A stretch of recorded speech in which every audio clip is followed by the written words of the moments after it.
Piotrze, dziś przed nami pojazd służbowy Reichspost, czyli poczty niemieckiej sprzed II wojny światowej. Tak, ciekawa historia tego pojazdu.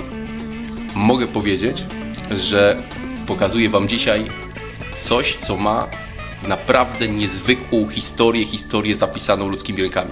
Listonosz jeździł tym motocyklem praktycznie aż do czasu poprzedzającego wybuch II wojny światowej. Ponieważ już wtedy wydawało się, że najprawdopodobniej będą rekwirować sprzęt, w związku z tym motocykl zakopał w szopie w sianie.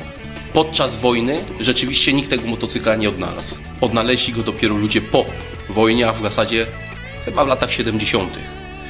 Bo historia tego motocykla, którą ja już znam tak dokładnie, datuje się od lat 70. A gdzie go znaleziono? W Kotlinie Kłodzkiej, w okolicach Polanicy. Wynaleziono go dokładnie tak, jak został zakopany. W tej wersji, w tym wariancie, ze wszystkimi elementami, które tutaj są. Nie ma ani jednej rzeczy, którą trzeba było do tego motocyklu dołożyć. Piotrze, zdradźmy więc rocznik tego pojazdu, no i nazwę. Rocznik pojazdu 29. Nazwa pojazdu Z200. Cindap Z200. To jest motocykl, który miał pojemność 200 cm3. Dwusów. Mieszanka 1:15. Wspaniałe kłęby dymu przy zapalaniu. Tutaj ewidentnie zadbano już o to, żeby zwiększyć żywotność silnika. Zastosowano filtr powietrza w postaci metalowej siatki, którą można było myć, czyli kamień już nie wpadł. W poprzednich były jeszcze te lejkowe, czyli w ogóle gardziel otwarta, natomiast w tym rzeczywiście zastosowano już po raz pierwszy element filtrujący. Tu jeszcze jest stare sterowanie, czyli mamy dwie dźwignie. Krótka ssanie, długa gaz. Ale tu jest jeszcze tak, że w tym motocyklu można było sobie zażyczyć wariant z manetką obrotową.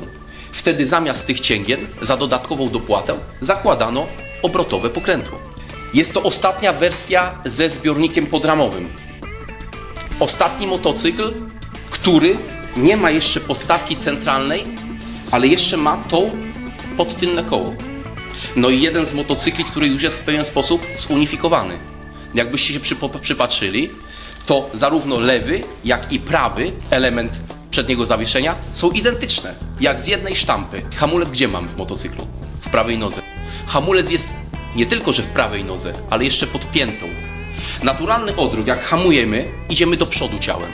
A tu trzeba pamiętać, że w tym zapale, jak idziemy do przodu hamując, trzeba jeszcze gdzieś tam z tyłu poszukać piętą dźwigni, żeby przyhamować tylne koła. Dwa hamulce bębnowe, przód i tył. No teoretycznie takie rzeczy były montowane od dawna, ale to, co w tym motorze jest ważne, te hamulce są dobre. To jest jeden z tych motocykli, który już można było zatrzymać. Jeżeli ten motor Cindap w swoich latach kosztował 800 marek, to oświetlenie do niego elektryczne kosztowało 200, czyli 1/4 wartości motoru. Spotyka się z instalacją karbidową, ponieważ instalacja karbidowa kosztowała, jak na tamte czasy, grosze. Te 43-45 marek. Reszta to chyba tylko i wyłącznie atrakcyjny wygląd. Malowanie, opisy, no i przede wszystkim kompletność, która jest tutaj w 100%.